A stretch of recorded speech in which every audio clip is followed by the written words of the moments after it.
Hi viewers, welcome to Telugu media zone. ప్రస్తుతం మనతో ఉన్నారు ప్రముఖ రాజకీయ, ఆర్థిక, సామాజిక విశ్లేషకులు సిఏ నాగార్జున రెడ్డి గారు. నమస్తే సార్. నమస్తే. నమస్తే అమ్మార్. సార్, నిన్న అసెంబ్లీలో లడ్డుపై అసెంబ్లీలో సీఎం గారు కావచ్చు, డిప్యూటీ సీఎం గారు కావచ్చు, వాళ్ళు చేసినటువంటి కామెంట్లు, వాటి మీద ఇచ్చినటువంటి వివరణ ఏం సార్? అసలు అది వివరణ రాష్ట్ర ప్రజలకు వివరణ ఇచ్చినట్ట, లేదంటే వాళ్ళు సమర్థించుకున్నట్ట, ఇవ్వాలి కాబట్టి ఇచ్చినట్ట? అసలు అసెంబ్లీలో ముందు ప్రస్తావన ఎందుకు తీసుకొచ్చారు? మండలిలో అందరూ ఉన్నప్పుడు మండలిలో ప్రస్తావన లేకుండా అసెంబ్లీలో ఎందుకు ఇచ్చినట్టు ఏం చెప్తారు సార్ దీనికి సంబంధించి? సిట్టు వాళ్ళు రిపోర్టు ఇచ్చిన తర్వాత కూడా వన్ మ్యాన్ కమిషన్ వేస్తానడం,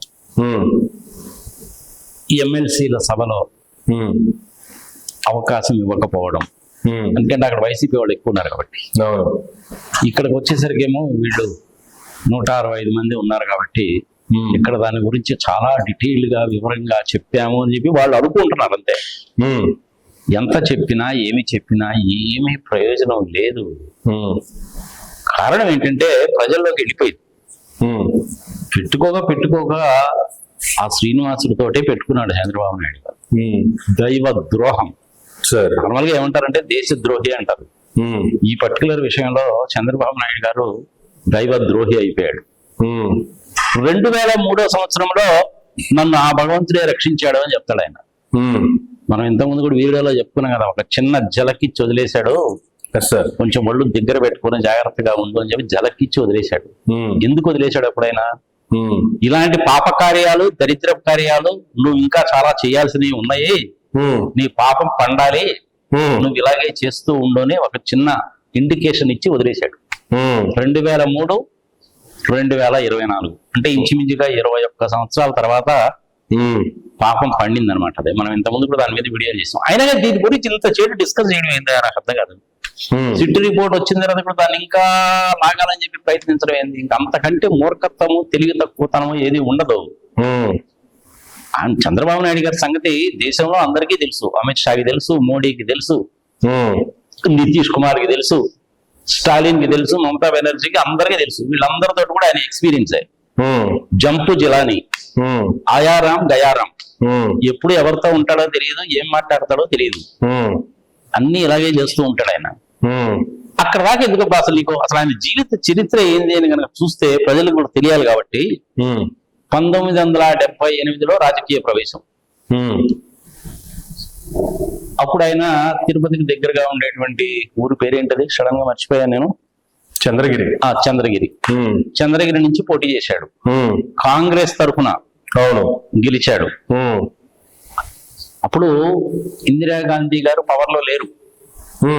77 ఎమర్జెన్సీ సంక్షోభము సంగతి సంవత్సరం తర్వాత 1978 దగ్గర నుంచి కూడాను 80వ సంవత్సరం వరకు ఆమె అధికారంలో లేదు. చంద్రగిరిలో మా మామగారు కనుక ఇందిరాగాంధీ గారు కనుక ఆదేశిస్తే మా మామగారి మీద కూడా పోటీ చేస్తానని ఒక దిక్కుమాలిన స్టేట్మెంట్ ఇచ్చాడు. పోటీ చేశాడు, ఓడిపోయాడు. అప్పటి నుంచి ఆయన కుప్పం వెళ్ళిపోయాడు. సరే 5-6 సార్లు గెలిచాడు, 4 సార్లు ముఖ్యమంత్రి, 50 years. నిన్న మన దాకా 40 సార్లు 40 సంవత్సరాలు నేను కూడా 45 చేశాడు. ఇప్పుడేమో 50 సంవత్సరాల అనుభవం ఉంది, సంగతి సమాచారం అంటాడు, డబ్బా కొట్టుకుంటూ ఉంటాడు, సెలవు డబ్బా వేసుకుంటూ ఉంటాడు, వదిలే. ఇది ఆయనకు సంబంధించిన చరిత్ర. సో 78వ సంవత్సరం నుంచి ఈ రోజు వరకు చూస్తానే ఉన్నాం. ఆయన నోరు తెరిస్తే పచ్చి అబద్ధాలు చెప్తాడు, ఒక్కటి కూడాను నిజం ఉండదు. ఎంత దారుణంగా మాట్లాడతాడంటే ఆయన పుట్టిందేమో 20వ తారీఖు ఏప్రిల్ 1950. హిట్లర్ గారు కూడాను 20వ తారీఖు ఏప్రిల్ 1886లో పుట్టాడు. 1945లోనేమో హిట్లర్ గారు చనిపోయాడు. 1950లోనేమో ఈయన పుట్టాడు. ప్రజలు తెలియాలి కాబట్టి చెప్తున్నా నేను. తెలుగుదేశం పార్టీ స్వతంత్ర పోరాటంలో పాల్గొన్నది అంటాడయా. నేను కూడాను స్వతంత్ర పోరాటంలో పాల్గొన్నానని చెప్తాడు. ఇది నీకు చెప్పలేదు బాబు, ఆయన చెప్పిందే చెప్తున్నా నేను. ప్రజలకు తెలియాలి కాబట్టి చెప్తున్నా. అసలు తెలుగుదేశం పార్టీ పుట్టిందే 1982-83 సంవత్సరంలో. అలాంటప్పుడు 1950లో స్వతంత్ర పోరాటంలో పాల్గొన్నాడని చెప్తాడు అసలు ఆయన. అసలు 1950వ సంవత్సరంలో పుట్టినటువంటి వాడైతే ఆయన 1982లో తెలుగుదేశం పార్టీ పుట్టితే స్వతంత్ర పోరాటంలో ఎట్ట పాల్గొంటారా? 15 ఆగస్టు 1947 స్వతంత్రం వచ్చింది. వీళ్ళకి అసలు పాల్గొనే అవకాశం ఎక్కడుంటది? సార్ ఇంతకంటే పచ్చి అబద్ధం ఇంకోటి ఉంటుందా? సరే, ఇంకా ఆయన అబద్ధాలు ఏం చెప్తాడంటే అది ఒక పెద్ద లిస్టు. అవి అలా చెప్పారన్న విషయం తర్వాత అతనికన్నా గుర్తుంటుందా సార్ చంద్రబాబు నాయుడు గారి కన్నా? 75 ఏళ్ళు వయసు వచ్చేసింది కదా ఆయనకి. అల్జరీస్ అనే రోగం ఉంది, కళ్ళు సరిగా కనపడడం లేదు, నాకు కడుపులో అంతా అదో రకంగా ఉంటుంది, నా చేతులు కాళ్ళు పనిచేయవు, చర్మ వ్యాధులు ఉన్నాయి, ఇవన్నీ ఆయనగా చెప్పుకుంది. 52 రోజులు జైల్లో ఉన్నప్పుడు లేనిపోయిన రోగాలంటే ఆయనకున్న రోగాలంటే ఆయనే చెప్పాడుగా. సరే పాపం అనవసరం ఇప్పుడు ఆయన ముఖ్యమంత్రి హోదాలో ఉన్నాడు, అవన్నీ మనం ఎందుకు మాట్లాడుకోవాలి, కానీ ఇదంతా కూడాను ఇలాగే ఉంటది. చంద్రబాబు నాయుడు గారి సంగతి జనాలందరికీ బాగానే తెలుసు. ఆయన ఏదో అంటూ ఉంటాడయా బాబు అంటారు, ఏదో వింటారు, తీసి పక్కన పడేస్తారు. అసలు అసెంబ్లీలో దీని గురించి ఎంతసేపు డిస్కస్ చేయాల్సిన అవసరమే లేదు. సిట్ రిపోర్ట్ వచ్చిన తర్వాత అందులో ఉన్నటువంటిది ప్రధానంగా 2 పాయింట్లే. ఒకటి, చంద్రబాబు నాయుడు గారు మీరు చెప్పినటువంటి విధంగా, అంటే ఆ దిక్మాల పదాలు నేను ఉపయోగించలేదు కాబట్టి చెప్పడం లేదు, అవి అందులో లేవు, అదొక పాయింట్. రెండవది, 35 మందినో 36 మందినో నిందితులుగా చేర్చారు, వీళ్ళ మీద యాక్షన్ తీసుకోండి, అది వాడు చెప్పింది.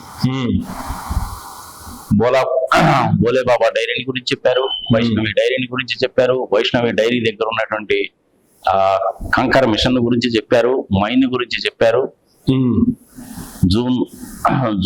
జూలైలో వాళ్ళు సప్లై చేసిన ట్యాంకర్లు చెప్పారు, డైరీని గురించి చెప్పారు, ఇందాపూర్ డైరీని గురించి చెప్పారు, ఇందాపూర్ డైరీ కన్నా హెరిటేజ్ ఉన్న లింకుల గురించి చెప్పారు.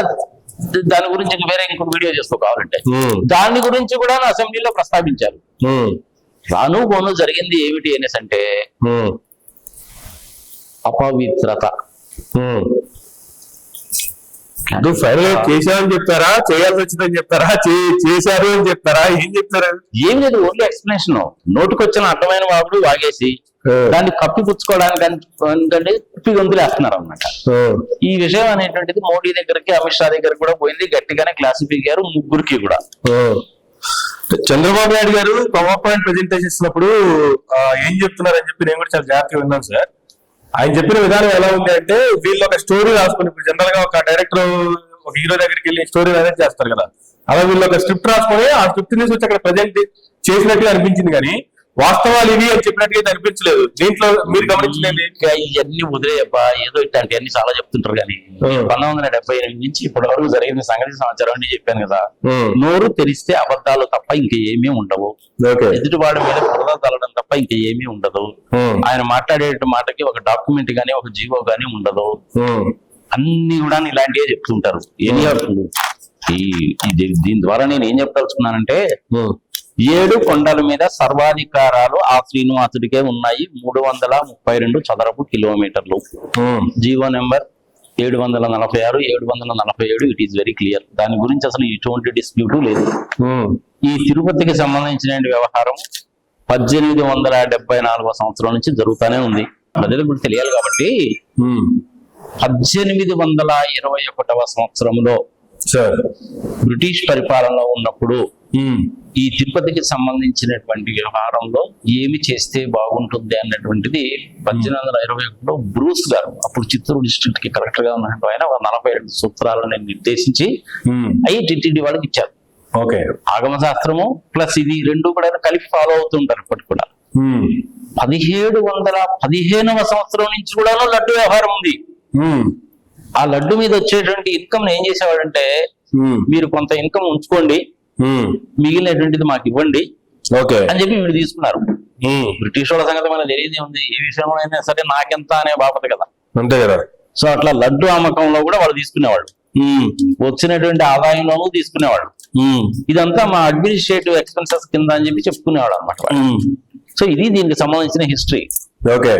1715 సంవత్సరం దగ్గర నుంచి ఇప్పటి వరకు ఎవరైనా వెతుక్కోవచ్చు, కావాలంటే గూగుల్ సెర్చ్ లో వెతుక్కోండి. నేను దానికి సంబంధించిన వీడియోలు కూడా చేశాను, ఆ లింక్స్ కూడా పెట్టు, ప్రజలు చూసుకుంటారు. ఇలాంటి సందర్భంలో ఇప్పుడు తిరుపతి లడ్డుని అపవిత్రము చేయడము అంటే దైవ ద్రోహము అని అనక తప్పదు. దైవ ద్రోహం అనమాట అది. అయినా కానీ ఇంత దూరం దాన్ని ప్రొలాంగ్ చేయడం ఎందుకు? సార్ నన్ను క్షమించండి, నేను పొరపాటును చెప్పాను అనే ఒక్క మాట అంటే చాలు. ఇక దానికి ఎక్స్ప్లెనేషన్ కూడా చెప్పాల్సిన పని లేదు. ఓకే. ఎన్డీడీబీ రిపోర్టు వాళ్ళు ఇచ్చారు, ఇది ఉంది, దాని నెంబర్ అంతా, ట్యాంకర్లు, శాంపుల్స్, డేట్లు, 2 జూను, 2 జూలై, 12 జూను 4 ట్యాంకర్లు రిజెక్ట్ చేశారు, మళ్ళీ వచ్చినాయి, వేస్ట్ ఇవన్నీ. సిట్టు వాళ్ళు రిపోర్ట్ ఇచ్చారంటే అది అథెంటిక్ రిపోర్ట్. చంద్రబాబు నాయుడు గారికి సుప్రీంకోర్టు మీద నమ్మకం ఉండదు, సిట్టు మీద నమ్మకం ఉండదు, సిబిఐ మీద నమ్మకం ఉండదు, స్టేట్ పోలీస్ మీద నమ్మకం ఉండదు, మోడీ గారి మీద, అమిత్ షా గారి మీద నమ్మకం ఉండదు, భారత రాజ్యాంగం మీద నమ్మకం ఉండదు. మళ్ళీ ఆయన ఎన్డీఏలో పార్ట్నర్ కింద ఉంటాడు, జంపు జిలాని, ఆయారం గయారం.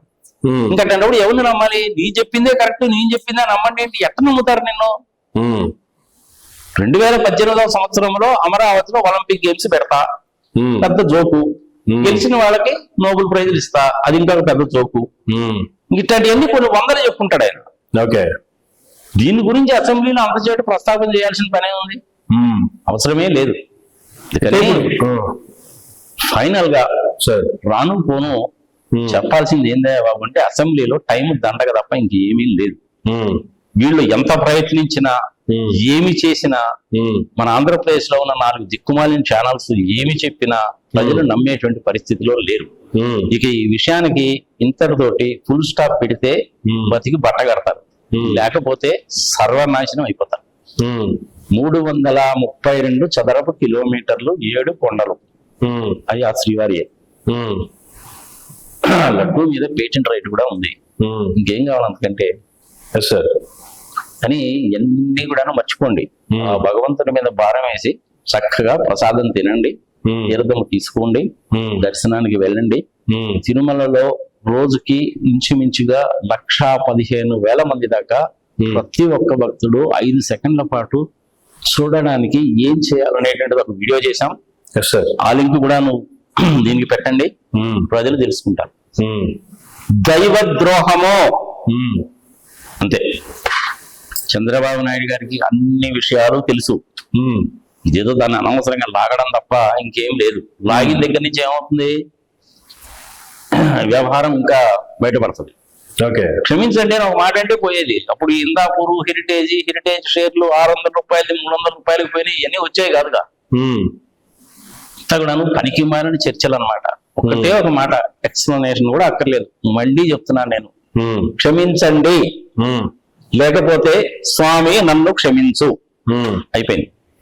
ఇంకేం ఎక్స్ప్లెనేషన్ కూడా అనవసరం. అసలు ఇంత రచ్చను, ఇంత రాతాంతము దాని గురించి నేషనల్ ఛానల్స్ లో, లోకల్ ఛానల్స్ లో, అసెంబ్లీలో అమిత్ షా గారు, మోడీ గారు, కేంద్ర కేబినెట్ మంత్రులు మాట్లాడాల్సిన పనే లేదు. పీఠాధిపతులు కానీ వాళ్ళు కానీ ఎందుకు మాట్లాడలేదంటే, ఇంకా ఏం చెప్తాడో చూద్దాం అని చెప్పి వేసి చూశారనమాట వాళ్ళు. ఓకే. ప్రజల ముందు పిచ్చోడైపోలా, జోకర్ అయిపోలా, దైవ ద్రోహి అనేటువంటి ముద్ర పడిపోలా. ఇప్పుడు ఎంత ప్రయత్నించినా కానీ ఏమీ ఉపయోగం ఉండదు. 35-36 మంది సంస్థల మీద, వ్యక్తుల మీద రాశారు. వాళ్ళని గురించి విచారించండి. మళ్ళీ సింగిల్ మ్యాన్ కమిషన్ ఎందుకు? సరే, సుప్రీంకోర్టు వాళ్ళు కూడా సింగిల్ మ్యాన్ కమిషన్ వేసుకోవచ్చు అని చెప్పారు. దానికి కారణం ఏంటి? ఇంకో వీడియోలో చెప్పుకున్నాం. ఇంతటితోటి ఈ వీడియోకి ఫుల్ స్టాప్ పెట్టు. ఫైనల్ గా చెప్పదలుచుకుంది ఏంటంటే, 7 కొండలు శ్రీవారి, 332 చదరపు కిలోమీటర్లు, 746, 747, 1821, 1515, 1978లో ఆయన రాజకీయ రంగ ప్రవేశం. ఎన్టీ రామారావు గారు క్లియర్ గా చెప్పాడు కదా, ఆయన ఏం మాట్లాడాడో అన్న సంగతి మనందరం విన్నాం కదా. ఎన్టీ రామారావుకి వెన్నుపోటు పొడిచినటువంటి వ్యక్తి. అంటే రాజకీయ రంగ ప్రవేశం అనేది ఎన్టీ రామారావు గారు వెన్నుపోటుతో మొదలైంది. ఆ రోజు నుంచి ఈ రోజు వరకు అదే పని, వేరే పనే లేదు. పొద్దున్నేస్తే అబద్ధాలు. కావాలంటే ఇంకో వీడియో చేసుకో, అబద్ధాలు ఏందనేది ఒక 20-30 ఉంటాయి, చెప్తాను నేను.